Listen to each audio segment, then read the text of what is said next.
So for question number 3, the question is, for the given closed packed structure of a salt made of cation X and anion Y, the following is given below. Ion of one phase is given for clarity. The packing fraction is approximately. तो बेटा यहाँ पर आप एक चीज ध्यान दीजिएगा, आपको यहाँ पर गिवन है कि Y एटम जो है वो कॉर्नर प्रेजेंट है, X जो है वो फेस सेंटर प्रेजेंट है। तो ये देख के आप ये अज्यूम मत कर लीजिएगा कि आपका ये एफसीसी स्ट्रक्चर, ये स्ट्रक्चर एफसीसी नहीं। क्यों नहीं है? क्योंकि एफसीसी स्ट्रक्चर में जो कॉर्नर का एटम होगा और फेस सेंटर का एटम होगा, दे आर सेम। यहां पर फेस सेंटर का एटम डिफरेंट है, जबकि आपका वाई एटम जो कॉर्नर एटम है वो डिफरेंट। ये स्ट्रक्चर आपका एफसीसी रिप्रेजेंट नहीं कर।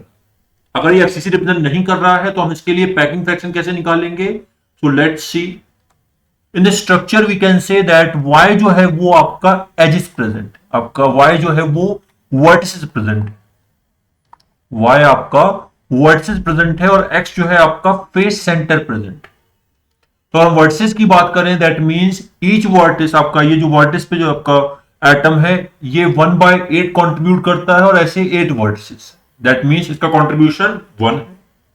और x जो है, एक्स आपका फेस सेंटर प्रेजेंट है, एंड फेस सेंटर जो है आपके टोटल 6 फेस सेंटर्स हैं, and contribution is half, so it is 3।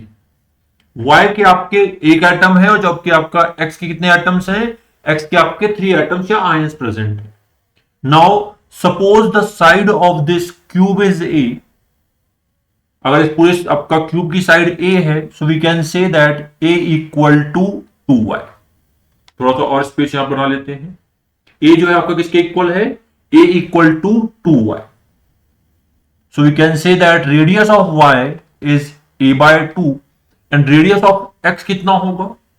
अगर रेडियस ऑफ x की बात करें तो आप जब इस पॉइंट को इसके साथ मर्ज करेंगे, आप इस पॉइंट को इस पॉइंट से जब ज्वाइन करेंगे, so it would be √2a, and it would be equal to radius of y plus 2 times radius of x plus radius of y. So we can say that √2a is equals to 2 times ry. ry is a/2 plus r of x. You have to calculate it. On calculation, you will get. So we can say that rx is equals to 2/√2 minus 2/√2a by a/2.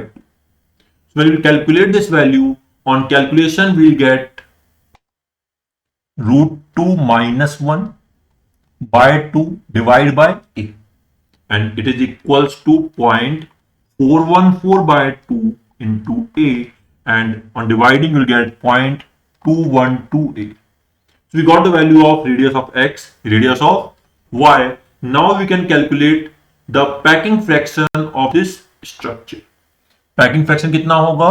Packing fraction अगर निकालने की बात करें, it would be actually the volume of atoms, volume of ions divide by volume of cube. तो volume of ions कितना निकालेंगे? 4/3 by r of y. Y का जो आपका रेडियस होगा उसका क्यूब, प्लस आपके पास जो एक्स एटम्स हैं वो 3 एटम्स हैं, so 3 into 4/3 pi r of x और इसका cube divided by a cube, considering the side edge a. So eta is equals to 4/3 pi common ले लो, 4/3 पाई कॉमन ले लिया। Radius of Y is a/2 इसका cube, plus ये आपका 3 into r of x. R of x कितना निकाला था हमने? 0.212a और इसका cube divided by a cube. A cube तो आप पूरे में से कॉमन लेके कैंसिल कर सकते हैं, सो इट वुड बी 4/3 पाई 1/2 का क्यूब इज 1/8 प्लस 3 into 0.212 और इसका क्यूब। ये वैल्यू आपको कैलकुलेट करनी। अब बेटा इसको आप टाइम लीजिए, आप इसको कैलकुलेट कीजिए। कैलकुलेशन के बाद जब आप आंसर देखेंगे तो आपका आंसर कितना आएगा? The answer for this question would be 0.63। यहां पर कैलकुलेशन है आपको यहाँ पे कैलकुलेशन करना पड़ेगा, ये पूरी वैल्यू आपको कैलकुलेट कितना करनी पड़ेगी, कितनी आ रही है, ये पूरी वैल्यू जो आप कैलकुलेट करेंगे दिस वैल्यू वुड बी 0.63। तो आपको यहाँ पे क्वेश्चन पे ध्यान देना है। क्वेश्चन में क्या पूछा है आपको, this structure is not FCC, it's a structure where y atom is present at the vertices, जबकि एक्स एटम जो है it is present at face centres. इसके अकॉर्डिंग हमने रेडियस ऑफ ए जो है वो कैलकुलेट, आपका रेडियस ऑफ वाई कैलकुलेट किया, रेडियस ऑफ एक्स कैलकुलेट किया in term of a, and then we will calculate the packing fraction of this total crystal, and it's 0.63. So question number 4, the calculated spin movement for chromium CrNs363 plus and CuF63 minus in Bohr magnetron is। तो बेटा इस question के लिए आपको coordination compound की basic knowledge की requirement है। आपको इतनी प्रैक्टिस करनी पड़ेगी कि आपको चार्जेस देख के आप उनके इलेक्ट्रॉन कन्फिगरेशन लिख सके। तो यहां पर अगर ध्यान दें तो यहां पे क्रोमियम 3+ है और सेकंड वाले केस में आपका कॉपर 3+ है। तो क्रोमियम 3+ का जब इलेक्ट्रॉनिक कन्फिगरेशन लिखेंगे, chromium 3+ is 3d3 and copper 3+ is 3d8। तो अगर क्रोमियम के लिए हम इलेक्ट्रॉनिक कन्फिगरेशन लिखेंगे तो क्रोमियम का इलेक्ट्रॉनिक कन्फिगरेशन क्या होगा, the electronic configuration for chromium would be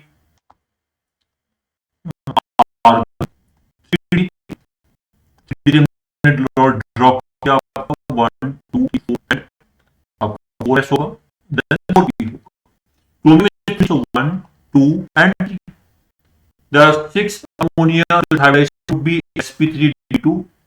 दो डी आउटर स्पिल्ड आपके वैकेंट है, एक ऐसे vacant. So for this type of molecules chromium has 3 unpaired electron, 3 unpaired electrons. जबकि अगर कॉपर के लिए निकालेंगे तो कॉपर के लिए कितना आएगा, copper is 3d8 and for 3d electron कैसा होगा, 3d8 के लिए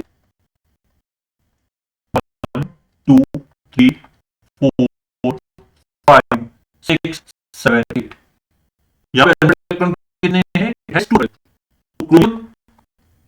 इस मॉलिक्यूल है इलेक्ट्रॉन, दिस मॉलिक्यूल है इलेक्ट्रॉन एंड मैग्नेट क्या है, magnetic moment that is mu, it is n into n plus 2।